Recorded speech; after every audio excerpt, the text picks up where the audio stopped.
Good morning, my dear students. My name is Rahman. Welcome to e-commerce zone. Today I am going to teach you one of the most important topics in English grammar, and it is also called backbone of English grammar, that is called tense. And today I am going to teach you future perfect tense.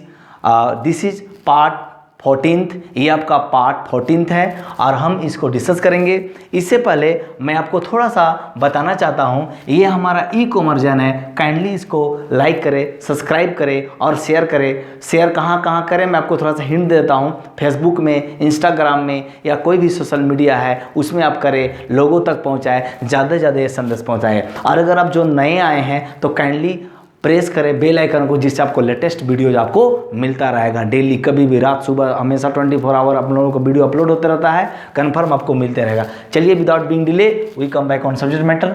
हम future perfect tense की बात कर रहे हैं। Future perfect tense में 14 part है। अब मैं बता रहा हूँ आइडेंटिफिकेशन है इसका हिंदी में क्या है। जिस हिंदी या मेन वर्ब के अंत में चुका होगा, चुके होंगे, चुकी होंगी इत्यादि लगा रहता है, उसे हम फ्यूचर परफेक्ट टेंस के अनुसार ट्रांसलेट इनटू इंग्लिश करते हैं। ओके, ट्रांसलेट इनटू इंग्लिश करते हैं। जैसे मैं जा चुका हूँगा, वे लोग खा चुके होंगे, वे लोग पटना जा चुके होंगे, इस तरह का। या फिर आप ध्यान दीजिएगा, हम लोग मंडे तक सो चुके होंगे, हम लोग ट्यूसडे तक जो है एग्ज़ाम दे चुके होंगे, हम लोग जनवरी तक पटना जा चुके होंगे, एट्सेट्रा एट्सेट्रा। इस तरह का आपको एग्जाम्पल मिलेगा। सो विदाउट बीइंग डिले हम लोग बात करते हैं स्ट्रक्चर या रूल 1 का। सब्जेक्ट प्लस शैल और will plus have plus V3 plus object. याद रखिएगा, keep one thing your mind, this sentence is affirmative sentence because it has no negative, इसमें कोई नेगेटिविटी नहीं है और नेगेटिव नहीं है। एंड दिस सेंटेंस, आप इसको बोल सकते हैं, यह सेंटेंस में कोई भी नो और नोट नहीं लगा हुआ है। अब देखेंगे, he will have gone by Monday. अगर आप जानना चाहते हैं विल और शैल कहाँ लगता है, तो आप काइंडली ई-कॉमर्स जोन के में जा करके आप लेटेस्ट जो है, जो मैं अपलोड किया हूँ वीडियो, उसको देखेंगे, प्लेलिस्ट बना हुआ है, तो आपको शैल और विल का भी आपको पता चल जाएगा। नाउ यहाँ पर आते हैं, वह जो है सोमवार तक जो है जा चुका होगा। देखिए, होगा होगी आ रहा है इस तरह से। नेक्स्ट में सेकंड में क्या है, सब्जेक्ट प्लस शैल या will plus not plus have plus. याद रखिएगा, नोट जब भी लगेगा तो हैव के पहले लगेगा। Okay, keep one thing in your mind, you have to put और you have to place not before have, not after have. Have के बाद नोट नहीं लगाएंगे, इनकरेक्ट हो जाएगा, grammatically it will be incorrect. Okay, so I shall not have come by 5 o'clock, यानी मैं 5 बजे तक नहीं आ चुका हूँगा। इस तरह का सेंटेंस है। नेक्स्ट आपका है, आपका थर्ड में आप देखिए, ये तो आपका नेगेटिव से पहला आपका अफर्मेटिव, दूसरा नेगेटिव, और तीसरा क्या होता है, इंट्रोगेटिव होता है। और तीसरा और चौथा को हम यस नो क्वेश्चन भी बोलते हैं। देखिए, शैल, यहाँ देखिए क्या है, शैल या विल प्लस है, subject plus have plus V3 plus object plus question mark. Okay, now see, मैं आपको एग्जांपल जो दिया हूँ, will it have rain by Tuesday, क्या वर्षा मंगलवार तक हो चुकी होगी।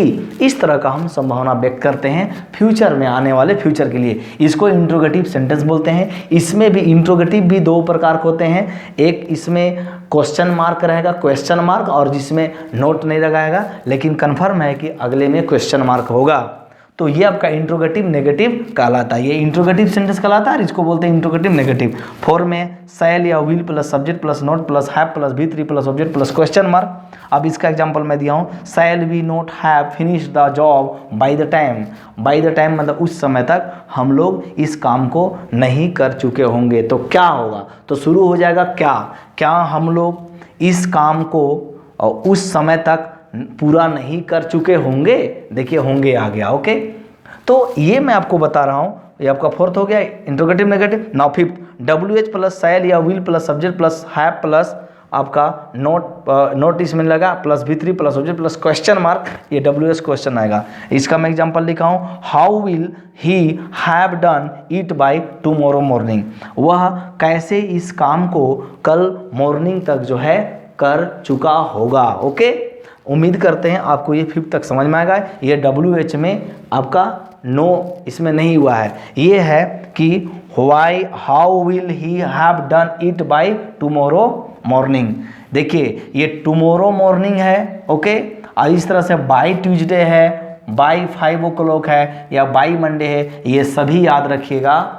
फ्यूचर परफेक्ट टेंस को क्यों दिखाता है फ्यूचर टेंस को? क्योंकि ये टाइम इंडिकेटर है, माने इंडिकेटर है। इंडिकेटर का मतलब क्या होता है? फ्यूचर इंडिकेटर है, फ्यूचर को बताता है। नाउ नेक्स्ट में मैं 6th चला हूँ, WH प्लस शैल या will plus subject plus have plus V3 plus object plus question mark. यहाँ पर मैं एग्जांपल लिया हूँ कि why shall we not have bought those books by next month. हम लोग उन किताबों को क्यों नहीं खरीद चुके होंगे, हम लोग क्यों नहीं खरीद चुके होंगे, ये भी WH है, लेकिन याद रखिएगा इसमें नोट लगा हुआ है। अब मैं आपको इस टेंस में दो महत्वपूर्ण, यानी this is the very important that में रूल, बहुत इंपॉर्टेंट रूल है, वो मैं आपको बताने जा रहा हूँ। एग्जामिनेशन पॉइंट ऑफ व्यू से बहुत इंपॉर्टेंट है जो आपका आता है। पहला मैं बता रहा हूँ, फ्यूचर, अगर सेंटेंस में फ्यूचर इंडिकेटर रहेगा प्लस सब्जेक्ट प्लस विल या शैल प्लस हैव प्लस V3 रहेगा,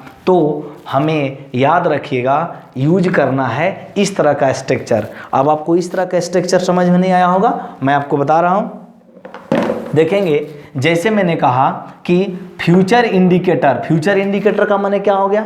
जैसे टुमारो हो गया, सुन हो गया, शॉर्टली हो गया, आपका प्रेजेंटली हो गया। इस तरह से अगर आपका रहेगा, सून हो गया आपका, शॉर्टली हो गया, सून हो गया, टुमारो हो गया, द नेक्स्ट डे या द नेक्स्ट वीक या द नेक्स्ट मंथ, इस तरह का रहेगा। उसके बाद सब्जेक्ट होगा, उसके बाद विल या शैल प्लस हैव प्लस V3 होगा। आपका ये स्ट्रक्चर है। आपके 1 नंबर क्वेश्चन पूछ सकता है कि ये स्ट्रक्चर गलत है या सही है, तो आप इसको पढ़ेंगे तभी ना जानेंगे। तो मैं यहाँ लिखा हूँ एक सेंटेंस, बाय दिस टाइम, यानी ये फ्यूचर इंडिकेटर है। बाय दिस टाइम आपको मैं फ्यूचर इंडिकेटर और कुछ वर्ड्स लिखा हूँ। और इससे पहले काइंडली मैं बोलता हूँ ई-कॉमर्स जोन में जाकर के प्लेलिस्ट में देखेंगे तो आपको पूरा, आपको इसका फ्यूचर इंडिकेटर मैंने वहाँ लिखाया। फ्यूचर जब इंडेफिनिट टेंस में पढ़ा रहा था तो मैं पूरा तरह से लगभग 10 से 12 फ्यूचर इंडिकेटर वर्ड्स मैं बताया हूँ। काइंडली उसको जा करके देखेंगे तो आपको बेहतर समझ में आएगा। नाउ नेक्स्ट में क्या है? By this time I shall have written a letter, माने इस समय तक मैं एक लेटर लिख चुका होऊंगा। तो देखिए, I shall have written a letter, ये आपका सेंटेंस है।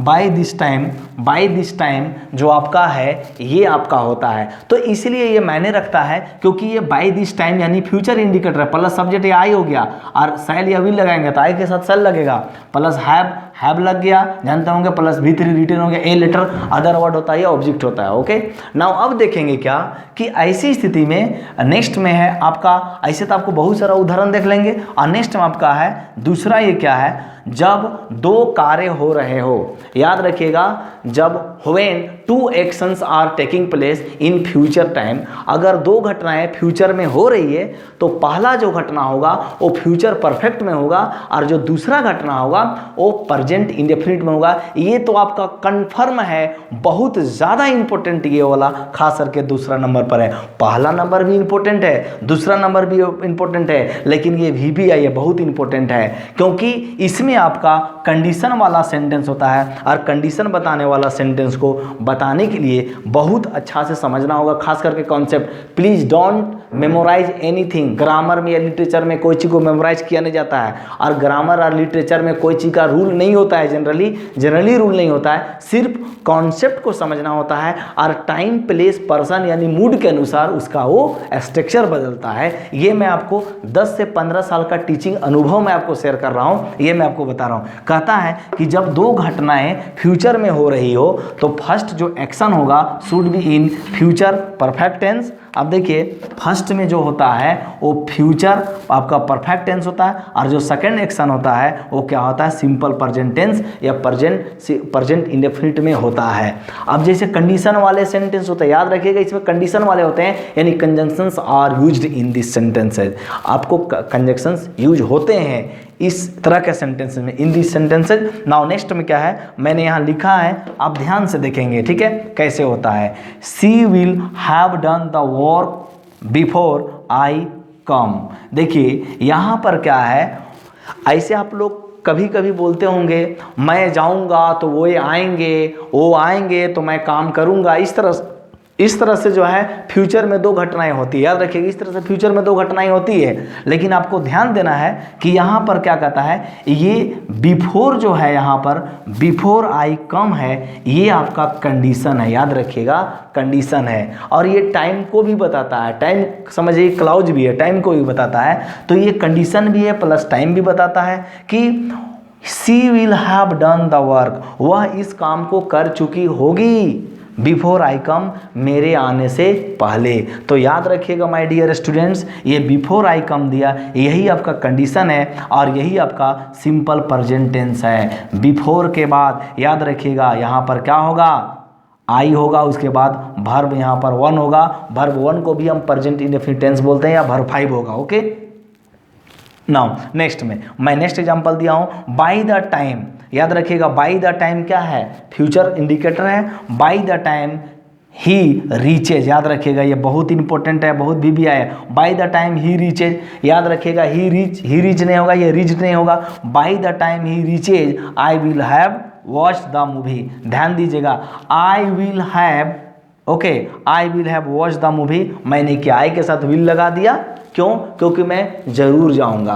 देखिए जरूर जब होता है तो आई के साथ विल लगता है और जनरल सेंस में आई के साथ शैल लगता है, तो मैं दोनों अर्थ में लगा सकता हूँ। ये स्पीकर पर डिपेंड करता है, ओके, कि वो किस मूड में बोल रहा है। अगर सेंटेंस को जोर देकर बोल रहा है तो आई विल होगा, और नॉर्मल बोल रहा है तो आई शैल होगा। ओके, तो आई शैल या आई विल दोनों दे सकते हैं यहाँ पर, नो प्रॉब्लम।